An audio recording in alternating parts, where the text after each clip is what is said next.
It's officially been an entire day since the Nintendo Switch 2 was revealed, and originally I wanted to either live stream or record my initial reaction to the direct live stream.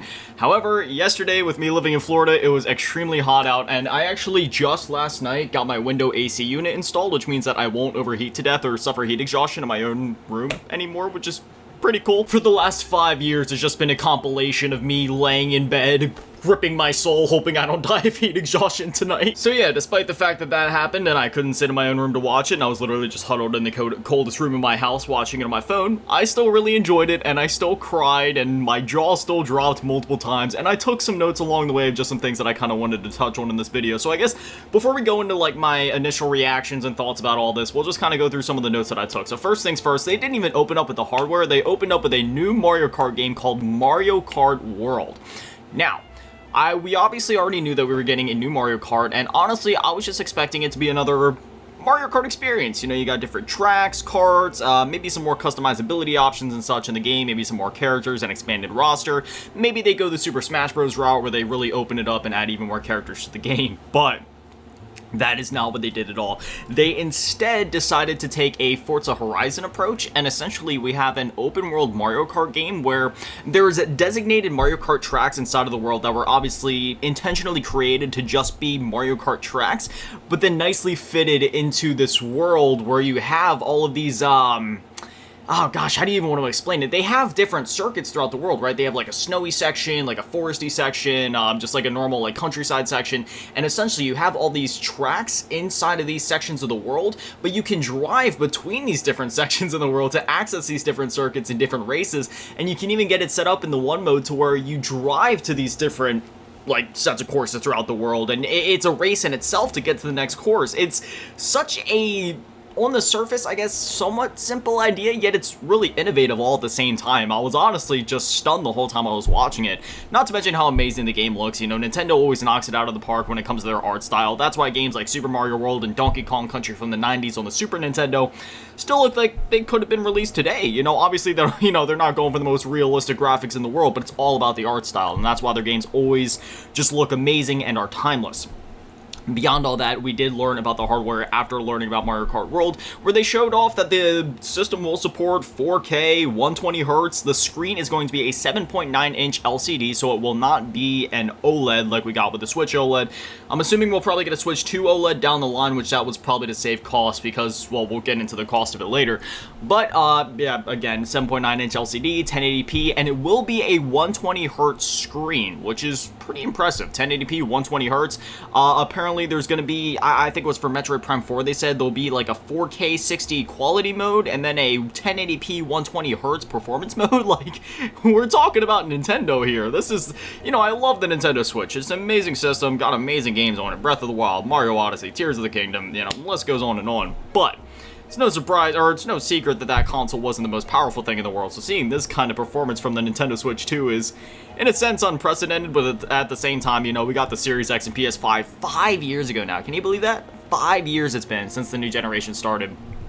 And obviously those consoles have the same capabilities, so I guess in a sense you could actually look at this as Nintendo doing the usual Nintendo thing where they're late to the new generation, offering the maybe lesser specs in some extent compared to the current generation, you know, because there have been rumors that Xbox is going to be starting their next generation by the end of next year. We just got the PS5 Pro a bit ago, which is an extremely powerful console, so, you know, regardless, at least it's a more powerful console that we're getting. And honestly, I'm just gonna say it, when you compare the Switch 2 to the Switch 1, you know, when you compare that alongside like the PS5 to the PS4, I think the Switch 1 to the Switch 2 is gonna feel like more of a generational leap than the PS4 to PS5 did.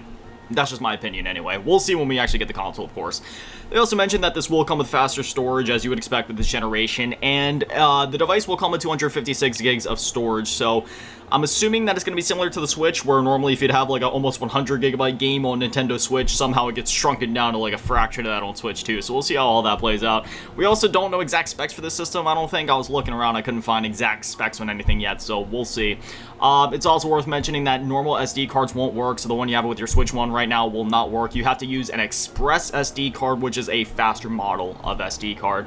The Switch Joy-Con can be used as a mouse. I was getting flashbacks to the SNES mouse with this. It's possible that Mario Paint may come to the Super Nintendo Switch Online app at some point, just because you can literally put the right Joy-Con on its side just use it like a mouse, and that can also be paired in for, you know, for example, like Metroid Prime 4, they were showing off where you can use the right Joy-Con as a mouse, and then you can use the left Joy-Con to, like, move around and click buttons like that. So I like that. That was one of the most shocking parts of the entire Direct to me, because it's not something that I'm or many other people are probably going to get a ton of use out of, except for games that actually offer support for that control scheme. But it's just really cool. It's just very Nintendo. You know what I mean? We already knew this ahead of time, but the system will be backwards compatible with select Nintendo Switch games, or compatible Nintendo Switch games, which is kind of unfortunate. It seemed like before it was going to be like fully backwards compatible, and to that extent, like it mostly is, but it seems like it's going to be maybe along the lines of PS5 to PS4, where it's like, okay, every game is backwards compatible, but asterisk, some games may have, you know, compatibility issues. So I'm hoping that that's more the case. I really couldn't tell with the wording, because they said compatible Switch 1 games, so I don't know what that selection looks like. I know they already had a site that showed like a list of games that had some sort of compatibility issues with the Switch 2 that are currently being investigated by the developers and publishers. So hopefully we have a decent list of games to work with when the Switch 2 releases, and hopefully it's like a 95% of games work, 5% don't, or even like a 90-10 split I feel like I could deal with, but anything below that would start to get a little iffy.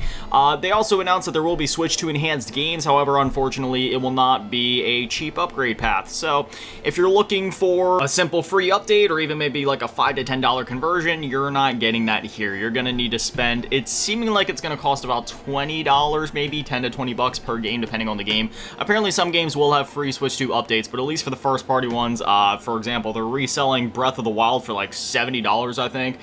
And that gets into a whole other not so positive part of this whole Switch 2 thing that really bummed me out after the Direct, and I can see why they didn't talk about it during the Direct, because it didn't kill my hype for the system, not even close, obviously not. Prices, you know, whatever. If a price bothers me, I can just wait until it's on the used market for way less down the line. It's not a big deal. It's just annoying more than anything, because it's like, okay, you know, I'm the type of guy where I really like to keep up with games when they're coming out, especially when it comes to something like Nintendo, because, you know, it's Nintendo, man. They own, like, some of my favorite IPs of all time, and arguably some of the best video game IPs and video games in general in gaming, and it's just a shame. So, again, we'll get to that later. I want to focus on the positive stuff for now. But still, Switch 2 enhanced games, we're going to be able to play games like Breath of the Wild, Tears of the Kingdom at heightened graphical settings, resolutions, frame rates, all that. They showed both Breath of the Wild and Tears of the Kingdom running at 60 FPS, and it looked gorgeous. Absolutely beautiful. It seemed like the graphics and everything were bumped up a little bit as well.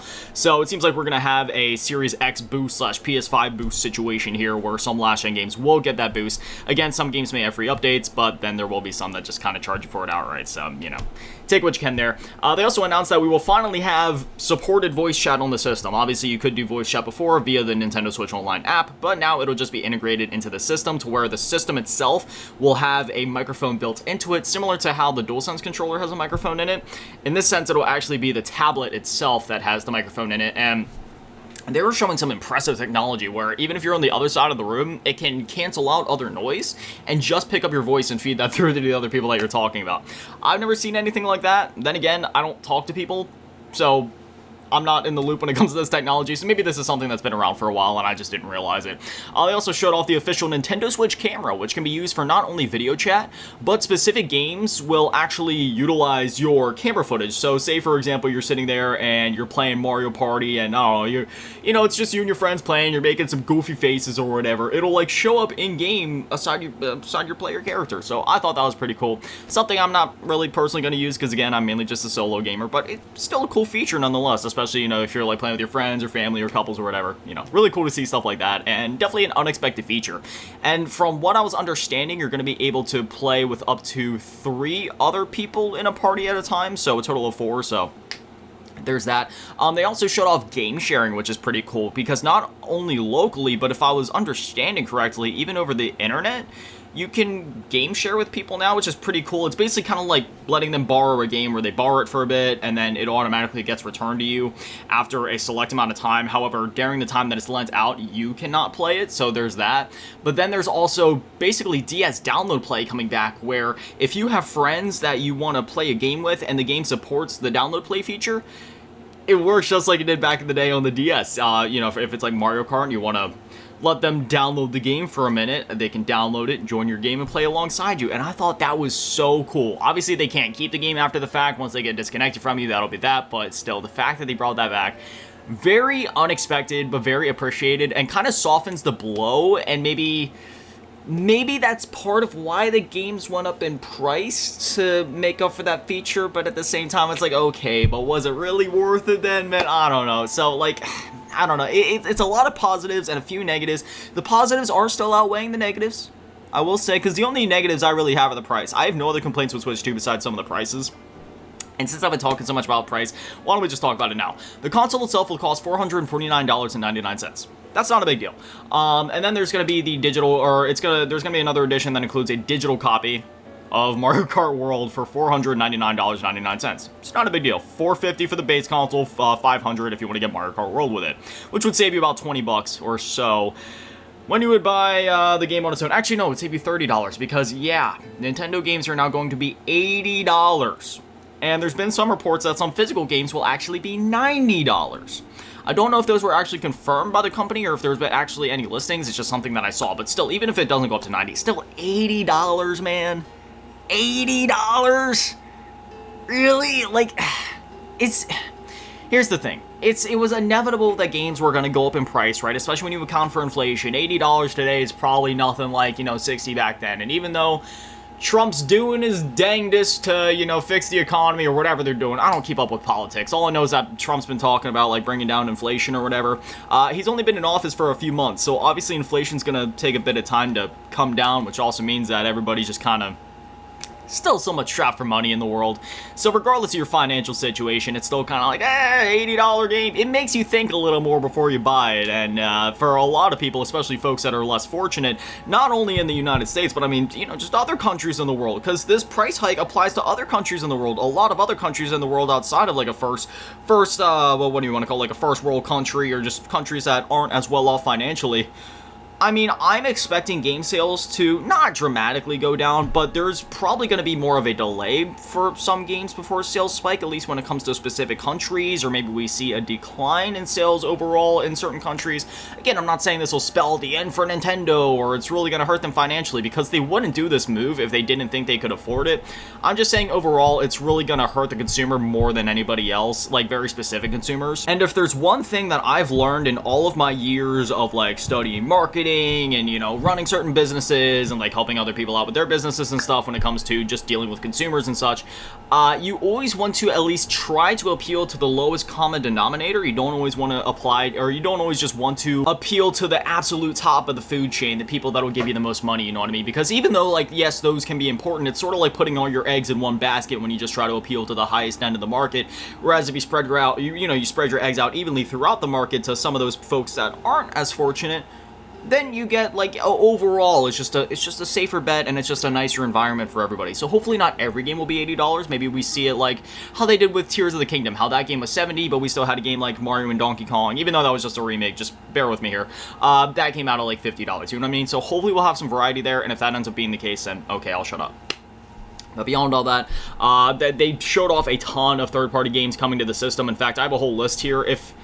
I'll wait until the end to read it off, because it's a lot. I don't want to bore anybody with just reading off a bunch of names. But beyond all that, oh yeah, they also showed that GameCube games are coming to Nintendo Switch Online. Hello. And not only are they coming to Nintendo Switch Online, they're going to feature higher resolutions, higher graphical settings. They already showed off that F-Zero GX, Legend of Zelda Wind Waker is going to be coming, as well as a bunch of other games like Pokemon Coliseum, Super Mario Sunshine.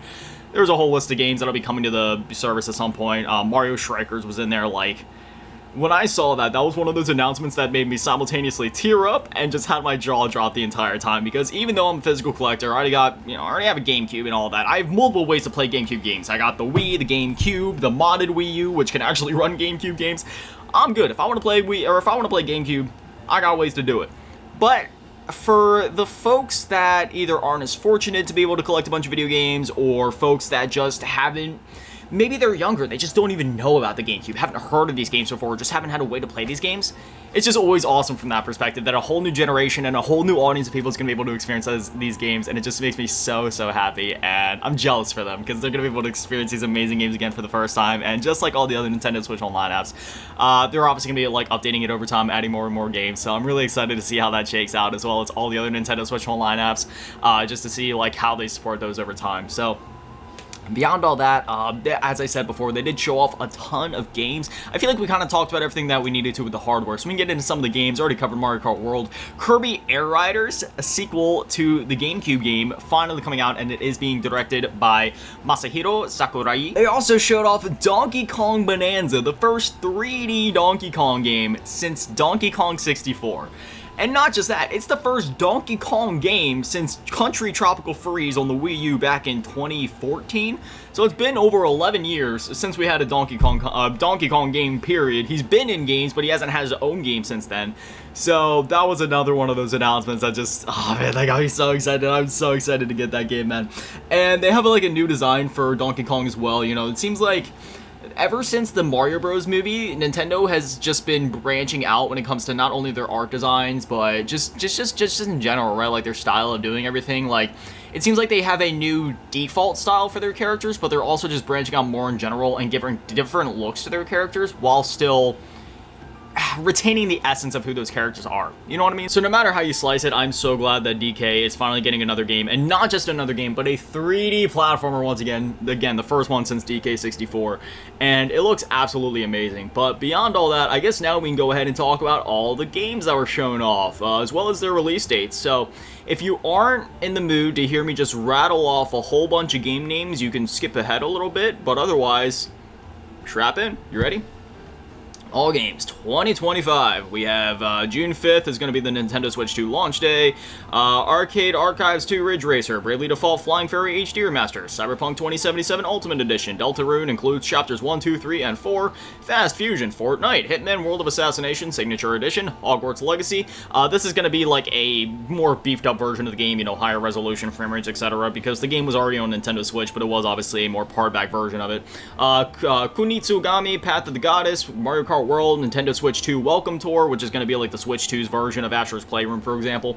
Nobunaga's Ambition, Awakening Complete Edition, Puyo Puyo Tetris 2S, Rune Factory, Guardians of Azuma, Nintendo Switch 2 Edition, Sid Meier's Civilization 2, Nintendo Switch, Civilization 7, Nintendo Switch 2 Edition, Split Fiction, Street Fighter 6, Survival Kids, Legend of Zelda Breath of the Wild, Nintendo Switch 2 Edition, and Tears of the Kingdom Switch 2 Edition, Yakuza 0, Director's Cut. June 27th, we'll have Tamagotchi Plaza, Nintendo Switch 2 Edition. June 19th, Ray Dow Remastered, The Mystery of the Soulless Army. July 17th, Donkey Kong Bonanza.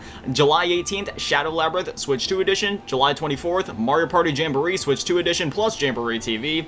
July 25th, No Sleep for Nakame Date from AI, The Somnium Files. Wild Hearts S. August 27th, we'll have Story of Seasons, Grand Bazaar, Switch 2 Edition. August 28th, Kirby and the Forgotten Land, Switch 2 Edition, plus Star-Crossed World, which is going to be like a whole expanded world, new expansion of the game.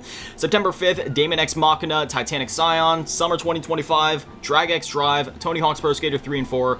Winter of this year, Hyrule Warriors Age of Imprisonment. That game looks so gnarly, dude. It's the story takes place before Tears of the Kingdom, so I'm so excited for that. Holiday 2025, Marvel Cosmic Invasion, Witchbrook. Late 2025, we'll be getting the Switch 2 edition of Pokemon Legends Z to A. And then to be announced for 2025, at some point it'll be coming, Borderlands 4, Elden Ring Tarnished Edition, laying in bed playing Elden Ring. I know you could already do that on the Steam Deck, but come on, man. Doing it on the Switch, whole different vibe, whole different vibe. I'm so ready.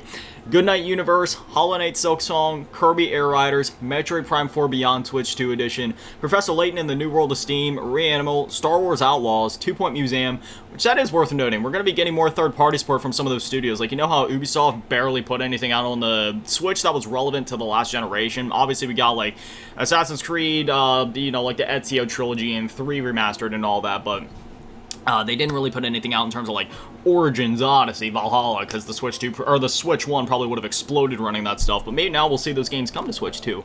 Where were we? Okay, Two Point Museum, and then in 2026, just at some point in 2026, we don't have a date yet. Enter the Gungeon 2, Starseeker, Astroneer Expeditions, and then the Duskbloods, which is one of the last games. Actually, it was the last third-party game that they showed off, and this is going to be a From Software game that looks to be a spiritual successor to Bloodborne. It looks like a mix of Bloodborne and Elden Ring. Some very interesting art styles going on in there, so I'm very excited to see what that game is all about, how it shakes out, what it is. And then they also have a to-be-announced section here of just other games that were announced but don't really have a date at this time. EA Sports FC, which is what FIFA was but is now called Sports FC. EA Sports Madden NFL, Final Fantasy VII Remake Intergrade, Hades 2, Human Fall Flat 2, NBA 2K25, Project 007. Dude, when I saw that come up and you could see like inside the barrel of the gun, I was already screaming. I already knew it was GoldenEye 007. I was jumping out of my chair, bro. I'm so excited for that. And then WWE 2K. So yeah, that's that. That is all of the third-party and also first-party games that were announced. So that's the full list there. We already basically covered everything with the hardware and some of my gripes with the pricing. Again, I feel like the price for the system itself is totally justified, dude. You're getting like a, a handheld console that can also be docked. You're getting a console and a handheld all in one. 7.9-inch screen, 120 Hz, 1080p. It comes with the controllers and everything, and like that's a good price for what you're getting right there. $450, and the dock is also gonna have a fan inside of it to help keep the Switch cool under higher powered situations. I'm assuming that since the Switch 2 is technically powerful enough to run 4K, that running it 4K will also just make it run harder in general. So running it in 1080p in handheld mode normally won't be an issue to where you would need that fan, but since it's going to be going up to 4K when it's docked, you're probably going to need that fan to account for the extra power that is going to need to push out just to make those games run. So I'm assuming that's why there's a fan in the dock, because with the Switch 1 obviously there wasn't anything like that, but with the Switch 2 I guess that makes sense. It just kind of has me worried as to like, okay, if you need that fan in the dock, then what's it going to mean for handheld users? Like, is the system going to be less capable or at risk of like overheating damages over time due to, like, obviously they would have figured this out logistically, so I'm not saying like, oh man, I'm doubting Nintendo, because obviously I'm not. Like, they're Nintendo, they're smarter than I am, let's just put it as it is. I'm just sitting here spitballing, so like, who knows. Regardless, between the hardware, the games, and just everything about this, man, I am so excited for the Nintendo Switch 2, and yeah, I don't know. I really don't want to drag this out. There's really not anything else that I have to say. The system looks great. The games look great overall. But aside from the pricing of the games, I don't have any complaints. And June 5th. Can't come soon enough, man. I picking this up. I'm definitely picking the system up day one, man. I'm so excited. But anyway, as always, massive shout out, thank you to all the patrons and channel members, taking all the low ball tier, and a big shout out to the ball tier, the last king, and big dad many, the big shout out to the one GT, run events on the cheese scroll. Thank you guys so much, guys. Little legends, I love you. Karani Dodaki Arigato gozaimasu. Have an amazing day, stay beautiful. I love you all. Peace.